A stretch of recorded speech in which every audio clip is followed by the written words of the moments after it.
Oksana, in segment 3, you mentioned shares. Shares of a company that has no revenue, some people would say they have no value. How do you respond to that? How do you create shares in a company that has no revenues? Well, you could always create shares. The question, I guess, the conflict is not whether you can create shares or cannot. The question is whether those shares are valuable. So say what is really happening is we've created a company, let's say it's yay big. And so when I'm talking about equity share, it means what slice of this will Steve earn, what slice of this will Oksana earn, what slice of it will dedicate to the employees. Now, this little company is not that valuable because, as you said, we don't have any revenue, we don't have any customers, we're just an idea on a napkin and two people that are committed to making it a reality. However, if we work on this, if we build a product, now we're looking with the pie yay big, so our shares had become much more valuable, and as we are growing, the more revenue you get, the more, in the VC speak, we call this traction.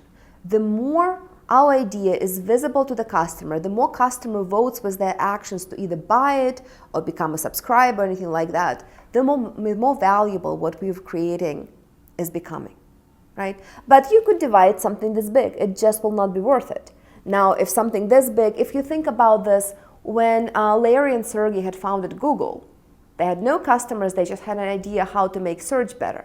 So when they first decided they're doing this was their pie. And then the pie grew, and now Google is omnipresent and omnipowerful just because two people were visionary enough to start something that have eventually changed the world. And in starting that, did they start, I don't know whether you know the story or not, but did they start with 1,000 shares and then expand it to 10,000? I don't know that, but the number of shares is not that relevant. There's a lot of good writing on that. You could look at the Sputnik ATX website. Y Combinator is the best startup Bible. You could always add new shares. You could always, there are fancy tricks that you deploy to make it more complicated, but in reality, you start with a certain number of shares. Say you call them 1 million shares, right? Just a nice, round, easy number. You could call them 10 million shares. So you just don't know what those shares are worth.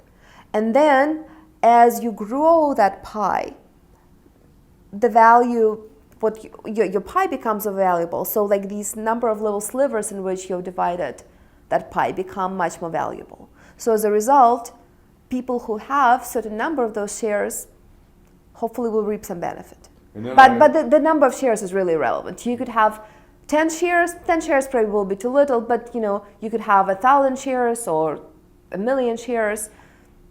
There are many fancy legal tricks that you could deploy down the road to figure this out. The one thing I would recommend, while the number of shares is not important, it is interesting that the most companies that got funded typically got funded being a Delaware C Corp or Delaware B Corp. And that is the part that is important.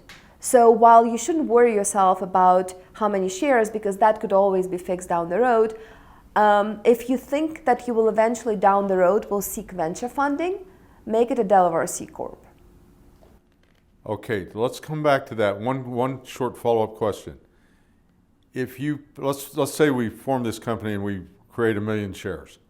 We are in total control of that number, but the percentage ought to reflect the percentage of ownership, a percentage for new hires eventually, and those kinds of things. Yep. So those percentages the number of shares may change, but those percentages remain about the same as you've designated, or change if you find it depends. There are a lot of things that are good practice, and it's probably a bit more nuanced answer. We start with certain percentages. Those percentages might not be cut in stone. For instance, if you were to get a funding from someone like us, we would essentially get certain number of shares, so we would own a piece of your pie. So you will deploy that money, your overall pie had gotten bigger, you own smaller percentage of your pie, but you own the value that you have in the company had increased.